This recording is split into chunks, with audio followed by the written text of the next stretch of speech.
최근 5년간 질식재해자는 177명, 그중 절반이 넘는 93명이 사망. 질식사고는 충분히 예측이 가능하고 반드시 막아야 하는 나쁜 사고입니다.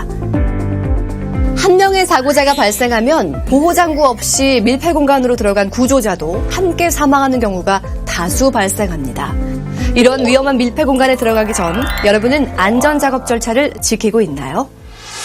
일반 사고성 재해 사망률이 1.2%인데 반해 질식재해 사망률은 무려 52.5%에 달합니다. 이토록 무서운 사망률을 보이는 데에는 밀폐 공간 특성 때문인데요. 밀폐 공간은 환기가 잘 이루어지지 않는 데다 무색무취의 죽은 공기가 가득한 곳입니다.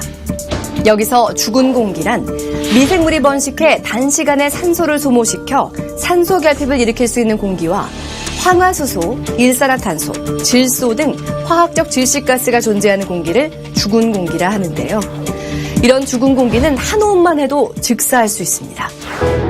정상 공기에서 우리가 숨을 쉬면 산소 분압이 높은 폐에 있는 산소가 혈액을 타고 분압이 낮은 뇌나 근육으로 저절로 밀려 들어갑니다. 그럼 산소가 부족한 공간에서 한숨을 쉬면 어떻게 될까요? 뇌는 우리 몸 기관 중 산소를 가장 많이 소비하고 있어 산소 부족에 대해 가장 민감한 반응을 보이는데요.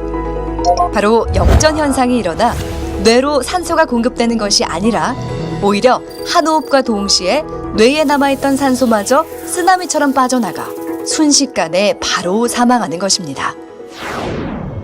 양돈 농가에 분뇨 처리하는 집수조, 오폐수 처리 장민 맨홀레브에서 점검 보수 작업을 하는 작업자들이 질식 사망하는 사고가 많은데요.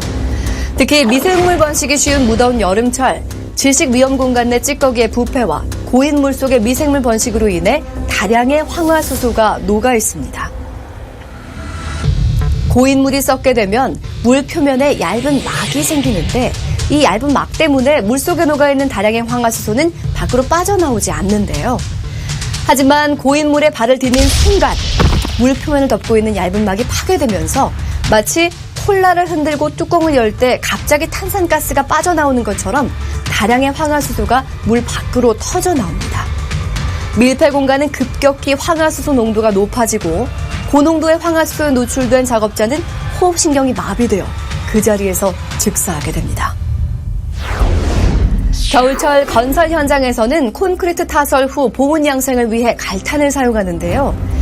이때 갈탄 연료의 연소시 발생하는 일산화탄소 중독으로 질식해 사망합니다. 사망재해가 일어난 장소를 보면 갈탄을 투입하자마자 일산화탄소 농도는 기준치의 33배 이상 순식간에 증가합니다. 연기 때문에 앞도 안 보이고 한숨도 쉬기 어려운 상황인데요. 이때 한숨을 쉬게 된다면 어떻게 될까요? 혈액 중 산소 운반 능력을 방해하는 일산화탄소의 특성으로 인해 결국 뇌로 산소 전달이 안 돼 즉사하게 됩니다. 이런 죽은 공기가 가득한 밀폐 공간에서의 한숨은 켜진 컴퓨터의 전원을 갑자기 뽑는 것처럼 한순간에 생명을 잃을 수 있습니다. 질식사고에서 자신을 지키는 방법. 밀폐 공간에 들어가기 전 안전작업 절차를 반드시 확인하세요. 첫째, 환기. 밀폐 공간 내 죽은 공기는 잘 안 빠지므로 반드시 팬으로 급기시켜 환기해야 합니다. 둘째, 산소 및 유해가스 농도 측정. 보이지 않는 죽은 공기를 눈으로 확인할 수 있는 유일한 방법입니다. 셋째, 보호구 착용. 환기팬 가동이 불가능하면 방독 마스크가 아닌 소방관처럼 반드시 공기호흡기 또는 송기 마스크를 반드시 착용해야 합니다. 질식 사망 사고의 예방을 위해 환기팬, 산소 및 유해가스 농도 측정기와 공기호흡기 등 장비가 필요한데요. 이런 장비가 없으시다고요? 안전보건공단에서는 무상으로 대여하고 있습니다. 그냥 들어가면 바로 사망하는 질식 사고. 안전작업 절차를 무시하면 걸어 들어갈 수는 있어도 걸어 나올 순 없습니다. 밀폐 공간 작업 전 가장 중요한 것은 환기입니다. 환기 하나면 당신의 생명을 지킬 수 있습니다.